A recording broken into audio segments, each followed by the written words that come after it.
Everybody right now has dreams, don't they, guys?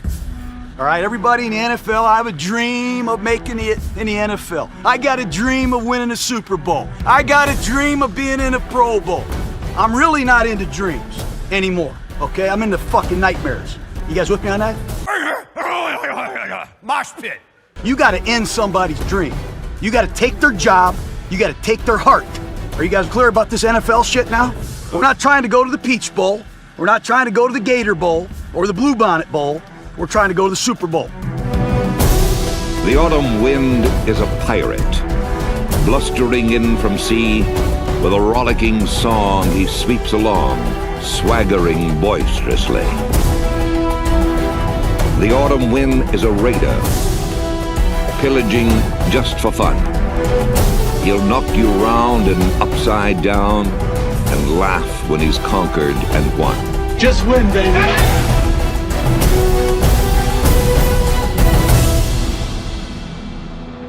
I love it. You know, I sit in my office and I just shake. I get so excited. Raider Nation, welcome back to the Raiders Hub. Hey, before we get into Patriots talk, we got to go over some news we got on the injury front. Not good news either. I was pretty surprised by this, but let's just jump right into it. Henry Ruggs is listed as out for Week 3 against the Patriots. Now, from what I saw, he was a full participant in practice all week, and then all of a sudden he's listed as out for the game. So I still don't know what happened. I don't know if he got hurt in practice. I know Wednesday's practice was a walkthrough, so I can't imagine anything happened that day. And he was limited on Thursday. So, I don't know what happened. If you guys have any information that I don't have, let me know in the comments. But this sucks, man.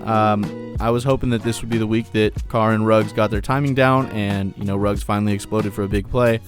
But it looks like we're going to have to move on without him. And, I think Nelson Agholor is going to have to step up.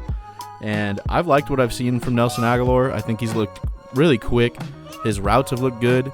And he's made a big play in both of the first two games. So it's time for the vet to step up and fill in. So I'm going to keep my eye on him this game, and I'm excited to see what he's got for sure. So we got a couple other offensive weapons that didn't practice all week. Didn't practice Wednesday, Thursday. It was Darren Waller and Josh Jacobs. They were limited practice on Friday, and they're listed as questionable right now. I think they're leaning towards playing, and they got to play. That's 90% of our offense right there. So those guys got to be healthy, and they got to play. I didn't see him get hurt in the game. Everything seemed fine. So, these injuries that popped up, I'm just kind of lost. I don't know what happened. So I'm just, hoping that these guys are okay, and it's just some soreness, just a little tweak or something, just basic football, injuries. Anybody who's played football knows that after a football game, after the adrenaline kicks off, you're like, God dang, like I'm hurting. So I'm hoping it's nothing serious.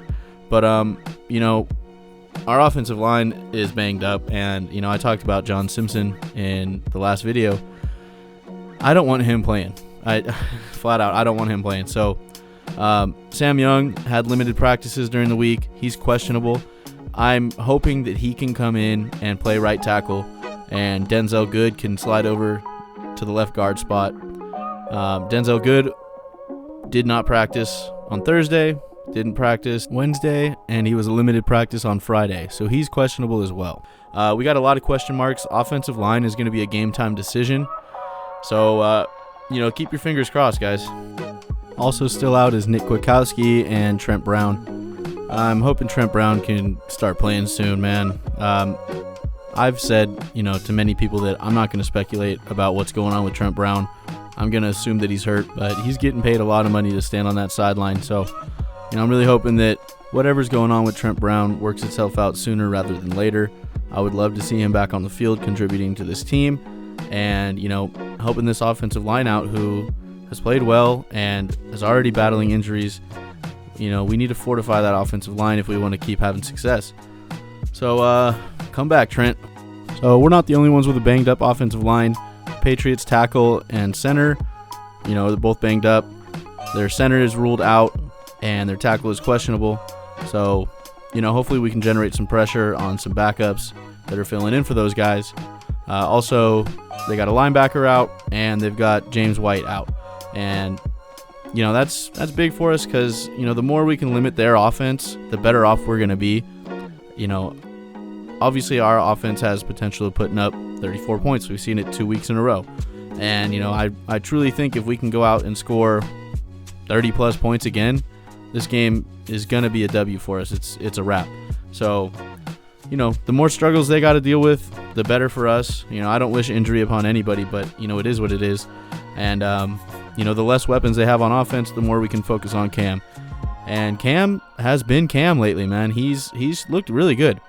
So, we're going to go over some film on Cam in a second. But that's, in my eyes, that's really going to be the key, is containing Cam and getting pressure up the middle so that he has really nowhere to run. They've relied heavily on, some read options and, design runs for Cam. So we got to stop him. We can't let him get free because he's, running through people. He's looking like old Cam. So cheers to Cam Newton, man, playing on a $1 million contract, coming back. You love to see that. Former MVP, he's back in the league. He's doing well. So I hope we go out and we stuff him and prove that we've got some fire on that defense. So also questionable, Julian Edelman and N'Keal Harry. And I said it before, the less weapons they have, the better. So we'll see if they end up playing on Sunday. I'm sure they will. Most of the time when somebody's questionable, they're gonna suit up and tough it out. So I'm excited to see this defense, try to stop Cam and shut down Julian Edelman, who's always been a productive receiver, but he's not a huge physical threat. N'Keal Harry has been okay. I don't think he's anything special. So like I said before, the big thing is going to be stopping Cam on that run. So Josh McDaniels has done a good job adjusting this offense to fit Cam Newton. You're going to see it here. The simple read option play. He's going to read the DN. He's going to take it up the middle, and he's going to get a good chunk of yards. Now, against the Dolphins, the Patriots ran either a read option or a designed run to Cam over 10 times, I think. So, this is definitely something that they want to do, and they did it well. Cam scored 2 touchdowns on design runs or read options in that game. So it's going to be huge for the D-line to get that interior pressure as well as contain on the outside, because they like that read option and then the run up the middle with Cam, and he looks explosive, man. He's really no joke this year. He looks healthy, he looks strong, he looks fast, and he's a threat for sure. We do have some physical corners, and I do expect Abram to kind of be playing a little bit of a spy on Cam, and I expect him to fly in there and make some plays. So keep your eye on Abram this week. I think he's going to be a busy guy, and like I said earlier, the more that we can limit their other weapons besides Cam, the more guys like Abram can focus on Cam. But if they come back, they're healthy and they're throwing the ball well, guys like Abram and our linebacking core are going to have to focus more on helping out in the pass game, and they're not going to be able to focus as much on Cam Newton. So let's look for our corners to play some physical man-to-man coverage, some tight coverage, and I think we might stack the box a little bit and bring some blitzes. And like I said, look for Abram to be kind of busy with his eyes on Cam. So against the Seahawks, the Patriots got into a bit of a shootout. So Cam threw the ball a lot more, totaling 44 times, only completed 30, so not the most accurate. He did throw a pick, but he also did throw for 397 yards. And again, he rushed over 10 times for 47 yards. So not the most successful night on his feet.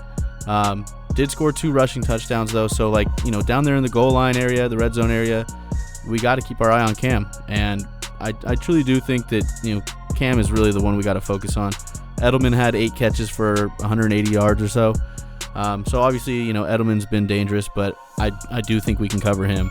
And that's really all they got. So we got to shut down Cam and make him make some mistakes, get some pressure on him, and I think we'll be all right. And obviously, if our offense goes out there, scores over 30 points, I think it's an easy win. And I have us winning this game in my early on predictions. So, man, if we can go out in Foxborough, get a dub, go 3-0, that's huge, man. We got to put Raider Nation on the map this week, and I think we're going to do it. I think we're going to get a win here. But, yeah, that's it for me, guys. Been really busy, so I had to kind of squeeze this one out. I'm sorry if it feels a little bit rushed and it's a little bit late, but got some other stuff going on. and still trying to get videos out to you guys as much as I can. And I just gotta say I appreciate all the support, all the people that tune in and show love in the comments and the like section, and all the subscribers, man. Thank you guys so much.